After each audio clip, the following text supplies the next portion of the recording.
Hello students, स्वागत है आपका फिजिक्स विथ इलेक्ट्रॉनिक्स पाठशाला में। आज के इस लेक्चर में हम लोग एनालॉग इलेक्ट्रॉनिक सर्किट के यूनिट फर्स्ट का एक और नया टॉपिक पढ़ेंगे जिसका नाम होगा dynamic resistance for PN junction. Okay, आज के इस लेक्चर में हम लोग देखेंगे कि पीएन जंक्शन का डायनेमिक रेजिस्टेंस क्या होता है। ओके, इसी को हम लोग एसी रेजिस्टेंस भी कहते हैं। ठीक, तो आप इसके आगे मन करें तो एसी रेजिस्टेंस भी लिख लीजिएगा। वैसे टॉपिक आप इंटर में भी पढ़ चुके हैं, या टॉपिक आपके लिए नया नहीं है आज का। ओके, इंटर में आप इसको पढ़े हैं, लेकिन यहाँ सिलेबस में होने की वजह से मैं इसको दोबारा पढ़ा रहा हूँ। ओके, तो क्या हेडिंग रहेगा हम लोग का? Dynamic ORR AC resistance for PN junction. ठीक, तो देखिए जो पीएन जंक्शन डायोड होता है ये क्या होता है? नॉन ओमिक डिवाइस होता है।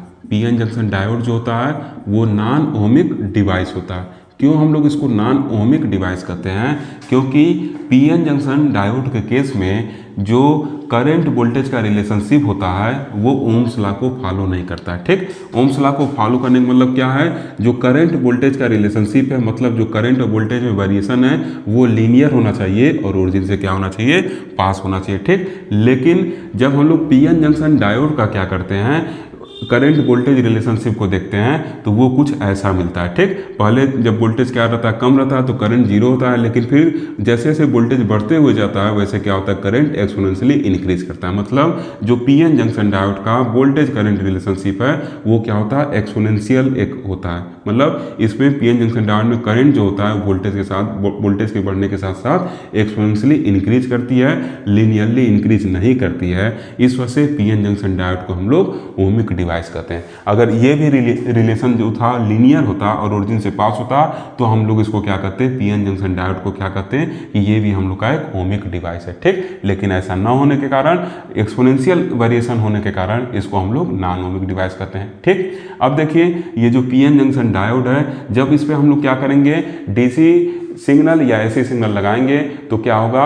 ये एक रेजिस्टेंस क्या करेगा? ऑफर्ड करेगा। ठीक, और ये जो पीएन जंक्शन डायोड द्वारा रेजिस्टेंस ऑफर्ड किया जाता है वो इसके डिप्लेशन रीजन की वजह से ऑफर्ड किया जाता है। ठीक, जैसे मान लीजिए ये हम लोग का क्या है? एक पीएन जंक्शन बना रहे हैं। ठीक, तो बनेगा तो यहाँ पे क्या होगा? एक डिप्लीशन रीजन क्रिएट होगा। अब ये जो डिप्लीशन रीजन होता है ये फर्दर मूवमेंट ऑफ इलेक्ट्रॉन और होल को क्या करता है? ब्लॉक करता है। मतलब ये क्या करता है? उनके लिए रेजिस्टेंस का काम करता है। मतलब ये होल और इलेक्ट्रॉन के मूवमेंट को ब्लॉक करता है, मतलब करंट फ्लो नहीं करने देता है। मतलब ये एज ए रेजिस्टेंस वर्क करता है। ठीक, तो इसका नाम हम ये भी कह सकते हैं कि जो रेजिस्टेंस होता है डायोड का वो क्या होता है? डायरेक्टली प्रोपोर्शनल होता है किसके?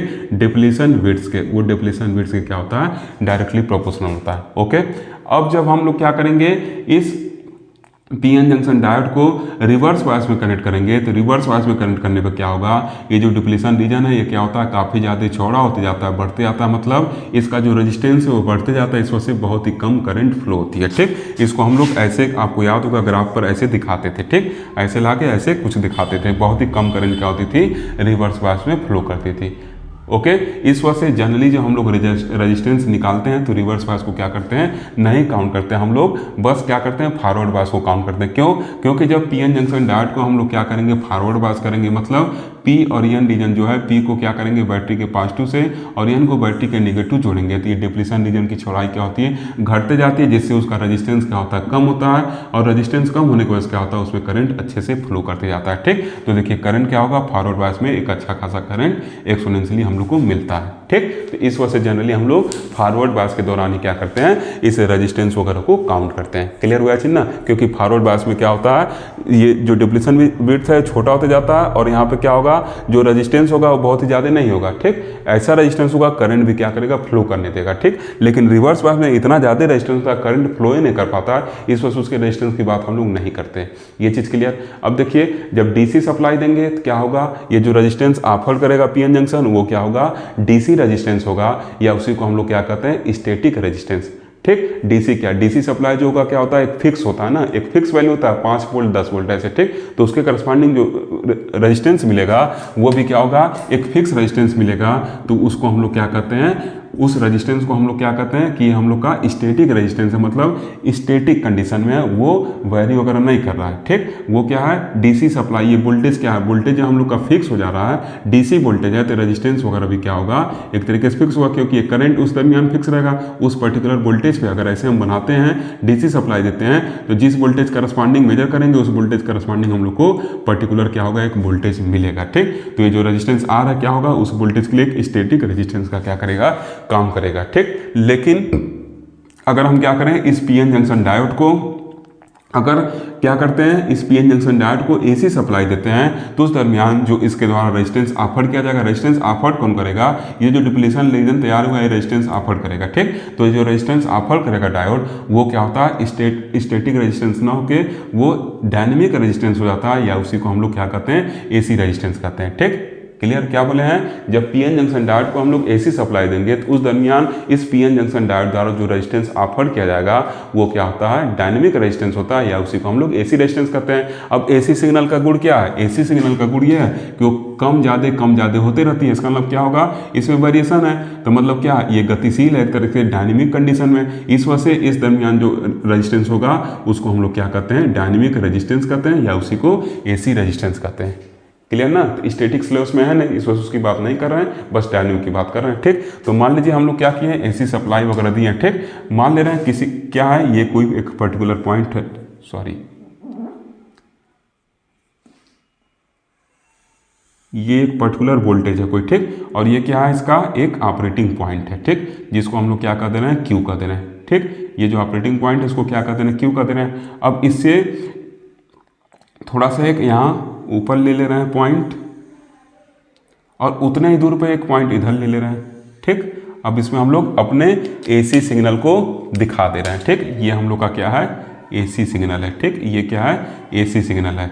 ठीक, जो क्या हो रहा है इस ऑपरेटिंग पॉइंट पर ये एसी सिग्नल है। ठीक, ऑपरेटिंग पॉइंट क्या होता है ये आप सेकेंड सेमेस्टर में ट्रांजिस्टर वाले चैप्टर में पढ़े होंगे। ठीक, तो आपके लिए नया नहीं है।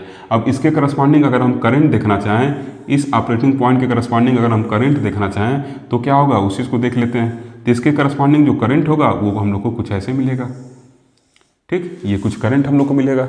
अब देखिए यहाँ से अगर रेजिस्टेंस हम लोग को कैलकुलेट करना है तो हम लोग को क्या करना पड़ेगा चेंज इन भी, फिर से एक बार समझिए ये Q को हम क्या कहें Q ऑपरेटिंग पॉइंट, मतलब उसके करस्पॉन्डिंग जो वोल्टेज है, मतलब ये Q के करस्पॉन्डिंग जो वोल्टेज है उसी को हम लोग ऑपरेटिंग वोल्टेज करें। ठीक, अब देखिए ए क्या है एसी सिग्नल है तो फिक्स तो रहेगा नहीं। यहाँ पर देखिए ऐसे क्या है सबसे कम वैल्यू है, फिर ऐसे बढ़ना स्टार्ट हुआ, फिर ऐसे घटना नेगेटिव गया, फिर जीरो आएगा, फिर ऐसे बढ़ना स्टार्ट होगा। ऐसे क्या होगा ऐसे इस दिए गए पॉइंट पर क्या करेगा फ्लक्चुएट करता रहेगा। ठीक, तो जब क्या रहेगा एकदम मिनिमम रहेगा ये वैल्यू तो क्या रहेगा उस दरमियान करंट भी मिनिमम रहेगा। ठीक, फिर जैसे जैसे पॉजिटिव होगा करंट भी क्या होगा पॉजिटिव होगा, जैसे जैसे घटना शुरू हुआ करंट भी क्या होगा घटना शुरू होगा, जैसे जैसे नेगेटिव जाएगा करंट भी क्या होगा नेगेटिव जाएगा, और जैसे जैसे फिर नेगेटिव से ऊपर उठना शुरू होगा वैसे वैसे करंट भी क्या होगा नेगेटिव से ऊपर उठना शुरू होगा। ठीक, तो देखिए इस वोल्टेज करस्पॉन्डिंग करंट कितना बढ़ा हुआ मिल रहा है। ठीक, अब ये जो चेंज इन करंट है इसको हम क्या कर दें चेंज इन करंट है उसको DI कर दें, और ये जो चेंज इन ये वोल्टेज है मतलब जो फ्लक्चुएशन है इसी सिग्नल में, ये जो ऑपरेटिंग पॉइंट में फ्लक्चुएशन है इसको अगर हम DV कर दें तो क्या हो जाएगा ये dV/DI जो होगा इसी को हम लोग क्या कहते हैं डायनेमिक रेजिस्टेंस कहते हैं। dV/DI को क्या कहते हैं डायनेमिक रेजिस्टेंस, या इसी को RAC लिखा जाता है मतलब एसी रेजिस्टेंस। बात समझ में आया, इसी को क्या कहते हैं एसी रेजिस्टेंस कहते हैं। ठीक, आप इसको एसी रेजिस्टेंस कहेंगे। क्लियर, अगर ये हम लोग का क्या रहता, अगर यही हम लोग का स्टैटिक रेजिस्टेंस वाला केस रहता तो उस दरमियान क्या रहता स्टैटिक एक पर्टिकुलर ऑपरेटिंग पॉइंट रहता उसके करस्पॉन्डिंग एक पर्टिकुलर करंट मिलता। ठीक, तो ये क्या होता ये मान लीजिए V है ये क्या है ये एक पर्टिकुलर वोल्टेज पे एक पर्टिकुलर करंट मिलता, तो इस दरमियान जो रेजिस्टेंस होता RDC वो क्या होता V/I होता। ठीक, क्यों, क्योंकि एक फिक्स वोल्टेज था। डीसी में किसी तरह का वेरिएशन नहीं होगा भाई, लेकिन एसी में क्या होगा वेरिएशन होगा। हम यहाँ ऑपरेटिंग पॉइंट सेलेक्ट किए लेकिन वोल्टेज क्या होगा फ्लक्चुएट करता रहेगा समय के साथ ना, कभी अप होगा कभी जीरो हुआ कभी निगेटिव गया फिर ऐसे ऊपर उठा, ऐसे अप डाउन फ्लक्चुएशन होता रहेगा। उस फ्लक्चुएशन की वजह से जब हम लोग रेजिस्टेंस को मेजर करते हैं तो क्या करते हैं ये जो डिफरेंस है ये और ये जो डिफरेंस है इसका क्या करते हैं रेशियो ले लेते हैं। ठीक, तो RAC = क्या होता है dV/DI होता है, इससे हम लोग क्या करते हैं निकाल लेते हैं। ठीक, या इसी को मान लीजिए इस पॉइंट को निकालना है, अगर हम इसका स्लोप लेना चाहें इसको अगर अलग से बनाएं, रुकिए 1 मिनट मार्कर पुराना हो गया ना इस पर दिक्कत हो रहा है। ठीक, ये मान लीजिए स्लोप निकालना, तो क्या करेंगे, एक स्ट्रेट लाइन यहाँ से ड्रा करेंगे और इसको क्या करेंगे, ऐसे मिला देंगे। तो ये हम लोग का क्या होगा, ऐसे लिखिए, डेल से भी लिख सकते हैं, ऐसे भी लिख सकते हैं, डी भी लिख दिए इसको और इसको क्या लिख दिए, डी आई लिख दिए। ठीक, अब यही क्या होगा, ये क्या हो गया, डी भी हो गया, डी आई हो गया। ठीक, यहाँ से जो स्लोप आएगा वो क्या होगा, डी आई बाई डी भी होगा। ठीक, अब इसी स्लोप का जो रिवर्स होता है उसी को हम लोग क्या करते हैं, मतलब इस स्लोप का जो इनवर्स होगा उसी को क्या कहते हैं, रेजिस्टेंस कहते हैं। मतलब रेजिस्टेंस जो होगा वो क्या होता है, 1/, स्लोप होता है। स्लोप ऐसे ही निकलता है ना, अरे भाई स्लोप ऐसे निकलता है ना, ऐसे देखिए, याद करिए, ये y था, ये x एक्सिस था, तो y = mx लिखते थे, तो क्या होता था, y बाई एक्स = m, यही क्या होता था, स्लोप होता था। तो वैसे देखिए यहाँ पर क्या है, यहाँ पे ये क्या है आपका i है, इधर क्या है आपका i है, इधर क्या है v है। ठीक, तो क्या स्लोप कैसे निकलेगा, ये y/x यही स्लोप होगा। ठीक, और जो स्लोप होगा y/x उसी का जब हम रिवर्स कर देंगे, मतलब 1/, स्लोप करते हैं, तो क्या होता है, रेजिस्टेंस मिलता है। क्यों, क्योंकि रेजिस्टेंस का वैल्यू v बाई क्या होगा, आई होगा। ठीक, तो स्लोप का जो इन्वर्स होता है वही क्या होता है, हम लोग का रेजिस्टेंस होता है। क्लियर ना, ये कोई बहुत टफ टॉपिक नहीं है, इस वजह से एकदम डिटेल में नहीं जा रहे हैं। क्लियर, यहाँ फ्लक्चुएशन की वजह से हम लोग क्या लेंगे, ये वोल्टेज का डिफरेंस लेंगे। ठीक, ये जितना वोल्टेज, ये जो ऑपरेटिंग वोल्टेज था जो यहाँ पे बनाए हैं, जितना इधर है उतना ही क्या है इधर है, ये जो करंट जितना इधर है उतना ही क्या है इधर नीचे भी है। क्लियर, अब देखिए क्या हो रहा है, इतने छोटे से वेरिएशन में करंट का कितना ज़्यादा वेरिएशन हो रहा है, दिखाई दे रहा है, इतने छोटे से वेरिएशन में करंट कितना ज़्यादा वेरी कर रहा है। क्लियर हो चीज़, आगे बढ़े ना। ओके, कम ऑन डेफिनेशन देखिए क्या है, यहाँ पे लिखे हैं कि the resistance offered by the diode to the AC signal is called the dynamic resistance. R ऐसे लिखिए, थोड़ा सा इसको मॉडिफाई कर लीजिए, देखने में अच्छा लगेगा। The resistance offered bye diode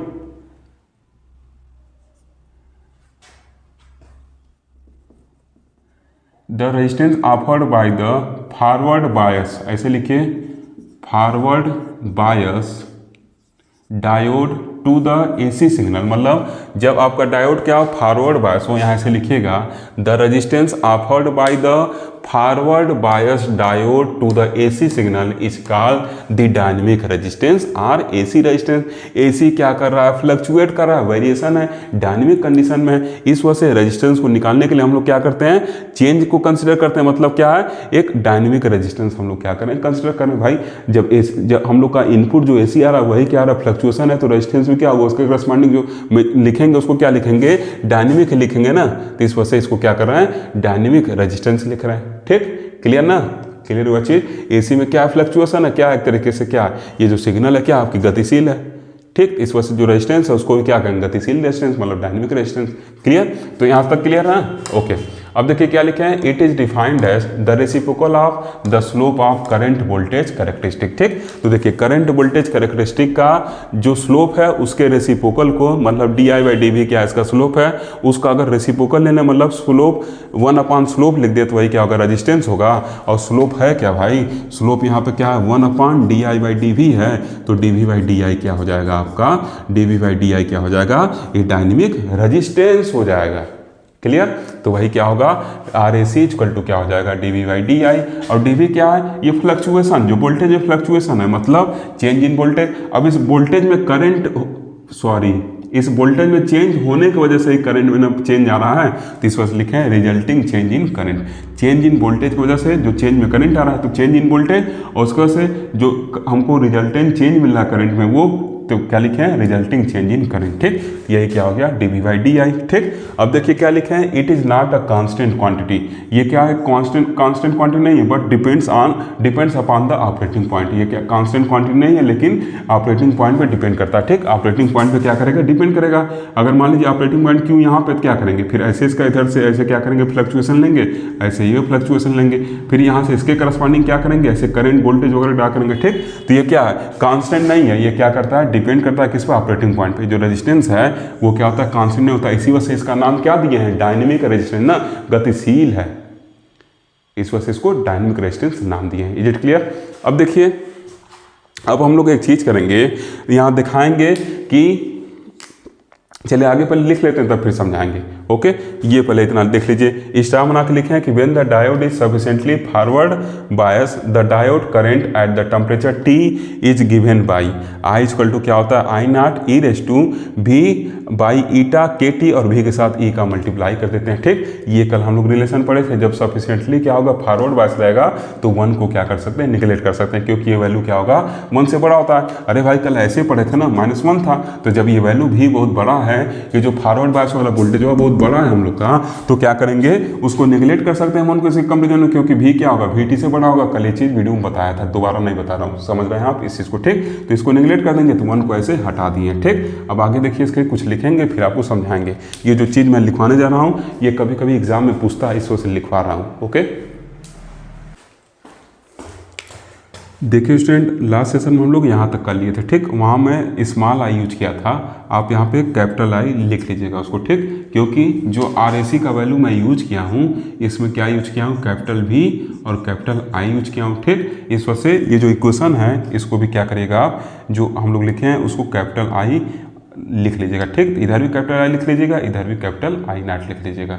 okay, अब देखिए हम लोग को क्या करना है, एग्जाम में कहीं पूछता है कि प्रूव करिए कि जो डायनेमिक रेजिस्टेंस होता है वो डायोड करंट के इन्वर्सली प्रोपोर्शनल होता है। इस चीज़ के लिए हम लोग आगे बढ़ रहे हैं। ठीक, तो फॉरवर्ड बायस में ये कंडीशन हम लोग को निकला था। अब हम लोग को क्या करना है, डायनेमिक रेजिस्टेंस निकालना है। ठीक, तो देखिए क्या करेंगे, यहाँ V है, यहाँ I है और डायनेमिक रेजिस्टेंस चाहिए क्या, dV/dy चाहिए, मतलब क्या करें change in V upon change in I कर दें। ठीक, तो यहाँ से देखिए क्या करें, अगर इस इक्वेशन को हम V के रिस्पेक्ट में डिफरेंशिएट कर दें तो क्या हो जाएगा dI/dV हो जाएगा। ठीक, और इधर I नॉट कांस्टेंट है, एज इट इज पड़ा रहेगा, क्योंकि रिवर्स सेचुरेशन करंट है, सेचुरेटेड का मतलब क्या कांस्टेंट करंट है। ठीक, अब E के पावर ये लिखा हुआ है तो E के पावर कुछ भी लिखा रहा है उसको एज इट इज लिख देते हैं। अब फिर इसको डिफरेंशिएट करेंगे तो देखिए V यहाँ क्या होगा, V के रिस्पेक्ट 1 हो जाएगा, बाकी सब कांस्टेंट एज इट इज यहाँ पे आ जाएंगे। तो यहाँ पे देखिए dI/dV क्या हो जाएगा, अगर इसको और इस क्वांटिटी को एक साथ हम रखें तो क्या हो जाएगा, ये I हो जाएगा। ठीक, तो इसको क्या किए I रख दिए हैं और ये एज इट इज रख दिए हैं। ठीक,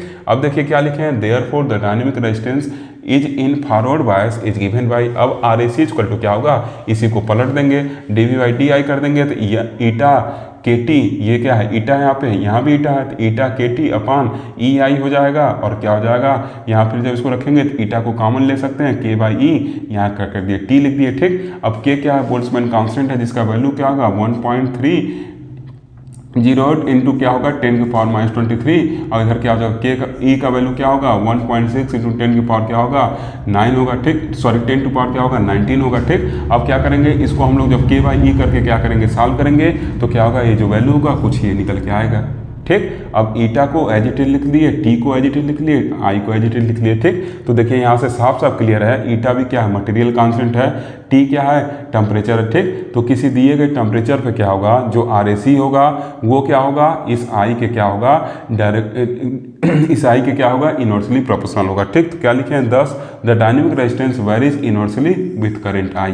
ठीक, आगे मन के लिख सकते हैं एट गिवन टेम्परेचर T।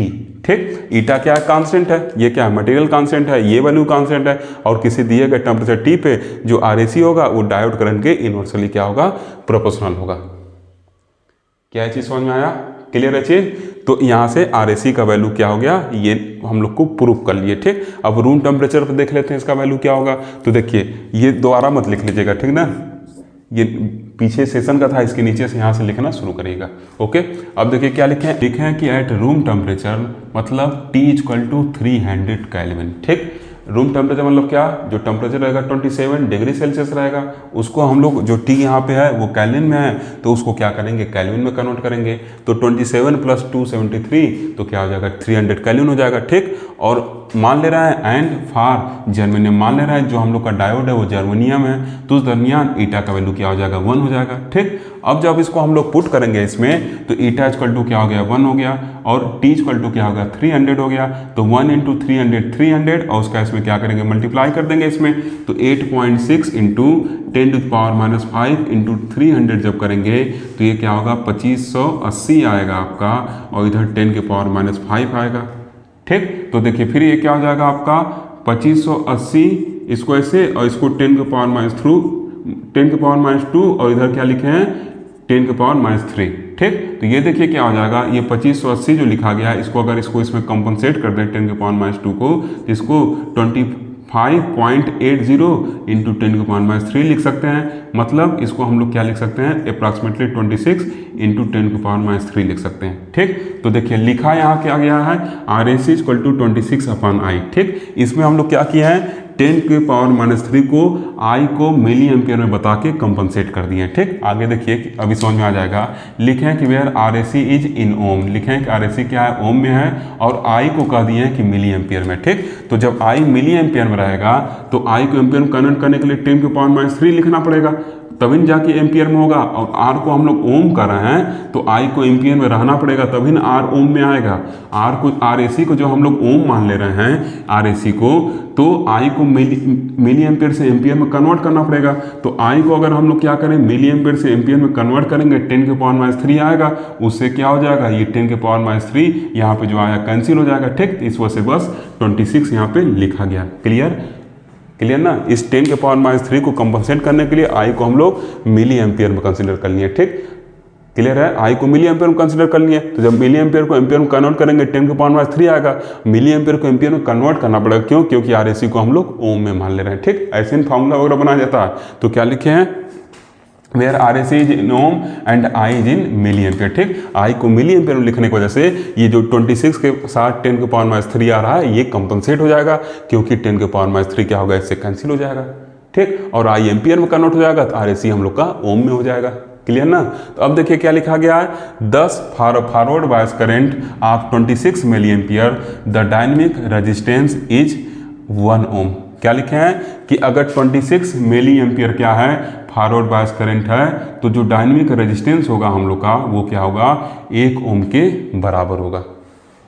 बात समझ में आ रहा है। अगर क्या करें, इसको I को हम क्या किस में माने हैं, मिली एम्पियर माने हैं। अगर इस I को हम क्या कर दें, किसका 26 मिली एम्पियर, मतलब ये सॉल्व करने पे हम लोग का RAC जो है सॉल्व करने पे क्या आया है, 26 इंटू 10⁻³ आया था। ठीक। तो हम लोग नीचे I को क्या मान ले रहे हैं, 26 मिली एम्पियर, मतलब ऐसे इसको कन्वर्ट करेंगे तो एम्पियर में हो जाएगा। ठीक।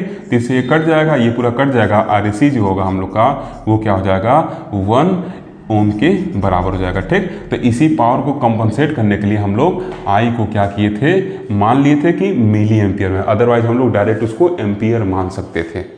तो डायरेक्ट एम्पियर मानते तो यहाँ पे क्या था, 10⁻³ लिखना पड़ता। क्लियर ना। तब वहाँ पे 10⁻³ लिखना पड़ता, और तब यहाँ पे इसको अगर एम्पियर में डेटा देते तो -3 के साथ आता। ज़्यादा डिटेल नहीं जा रहे हैं तो आप कंफ्यूज होंगे। सिंपली ये समझिए कि जो -3 आया है उसको कंपनसेट करने के लिए I को मिली एम्पियर में कर दिए हैं। और मिली एम्पियर में करने से फायदा क्या, किसको, जब हमको RAC को ओम में माने हैं तो मिली एम्पियर को एम्पियर में कन्वर्ट करेंगे, 10⁻³ बाहर निकाल के देगा, तो 10⁻³ से 10⁻³ क्या होगा, कंपनसेट हो जाएगा, और RAC इक्वल टू 26/I बचेगा। ठीक। और यहाँ से ये भी क्लियर हो जा रहा है कि जब I का वैल्यू 26 मिली एम्पियर होगा तो RAC जो होगा उस दौरान 1 ओम के बराबर होगा। मतलब 26 मिली एम्पियर करंट के लिए जो रेजिस्टेंस होगा, ये डायनेमिक रेजिस्टेंस, वो 1 ओम के बराबर होगा। क्लियर। तो आज के लेक्चर में बस इतना ही। अगर आपको लेक्चर अच्छा लगा हो तो जरूर लाइक करिए वीडियो को। ये हम लोग के फर्स्ट चैप्टर का लास्ट टॉपिक था। ठीक। एक टॉपिक मैं छोड़ा हूँ, क्या, work function in metal and semiconductor, उसको भी जल्दी पढ़ा दूंगा, तो ये पहला चैप्टर आपका फिनिश हो जाएगा। ओके। वीडियो पसंद आया हो तो जरूर लाइक करिए, वीडियो को ज़्यादा से ज़्यादा शेयर करिए। Thank you for watching.